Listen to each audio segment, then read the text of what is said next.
Hi, my name is Paul Cellini and I'm Director of Marketing and Resourcing at Liquid Personnel. My role here is to oversee all of our marketing activities and ensure there's a really highly effective candidate attraction strategy in place across all of our various sectors. To speak about the temporary qualified social work sector specifically, it's extremely busy, it's extremely fast paced, it's also very candidate driven. So talented social workers are really highly sought after. The best ones tend to get snapped up very quickly. It's not unusual for us to see a social worker who has multiple interviews to attend and multiple offers to consider at any one time. The job itself, I think, is more important than ever nationally. So with social workers, we know that we're fulfilling a really important need. We're placing people who provide a vital public service and who have a real impact on people's lives every day. What roles are hardest to fill? I'd say roles in rural or more isolated areas can definitely be more challenging to fill. Anywhere that's away from the larger population centres, that naturally means the choice of local skilled workers is going to be slimmer. So we'll have to work harder naturally to find the right candidates.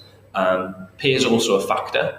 I wouldn't say low paying roles as such, but rather roles which don't offer competitive rates for their region.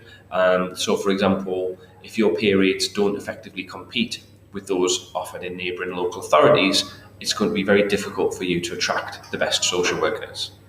Having said that, we are finding that money isn't the only motivator. Candidates are likely to take into account the local authority's reputation, their likely caseload in the role, the management support offered, and a whole range of other factors and benefits that might be appropriate. How do we think the market will develop over the next 12 months? In terms of the future, I think we're already seeing some changes.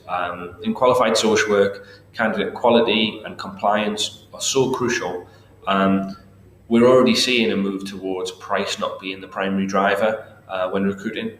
I think clients are also realising that adding more agencies to their supply chain isn't a guarantee that they're going to see better quality come through, and that in reality, actually expanding the supply chain can make things more complicated when dealing with those multiple agencies.